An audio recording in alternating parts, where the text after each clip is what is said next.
बंधुगण नमस्कार मु देवेश दास आपनकु स्वागत करुछि मो चैनल मस्ती टाइम को। आसंतु आज जानिबा बुधर राशि परिवर्तनर प्रभाव सिंह राशिर व्यक्ति मानक पाई किपरि रहिबो। एहा कहिबा पूर्वरु मोर अनुरोध कि टिके मो वीडियो को लाइक और चैनल को सब्सक्राइब कर दियंतु प्लीज।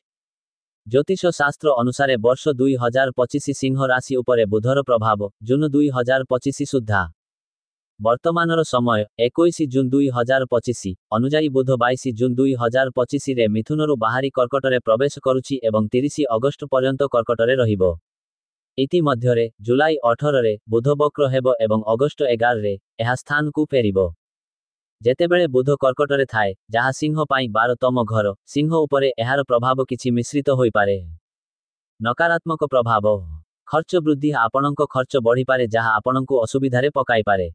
कार्यस्थल रे असुविधा चाकिरी रे थिबा व्यक्ति माने निज शत्रुमानक प्रति सतर्क रहिबा आवश्यक। कठिन परिश्रम बिना सफलता मिली पारिबो। न्यायालय मामला कोर्ट संबंधी समस्या बढ़ी पारे।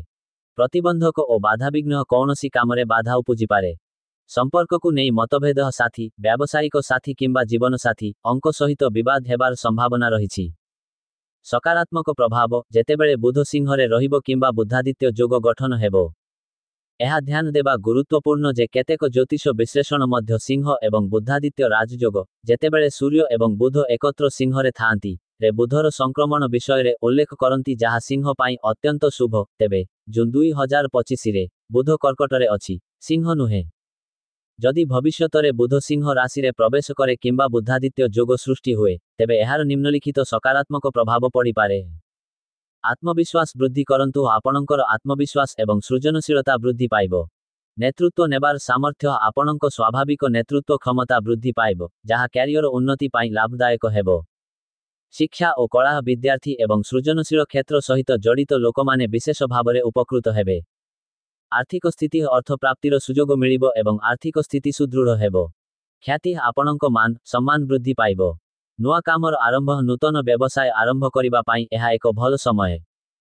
संक्षेपरे जून 2025 रु अगस्त 2025 पर्यंत जेतेबेले बुध कर्कटरे रहिबे सिंह राशि लोकमाने आर्थिक प्रसंगरे कार्यक्षेत्र एवं व्यक्तिगत संपर्करे सतर्क रहिबा आवश्यक। आपणकु निज कथाबार्तारे संयम रखिबाकु पड़िबो एवं शत्रुमानंक ठारु दूरता बजाय रखिबाकु पड़िबो।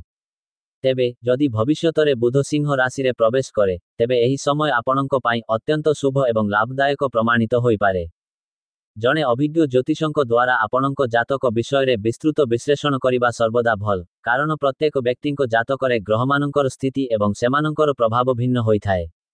धन्यवाद।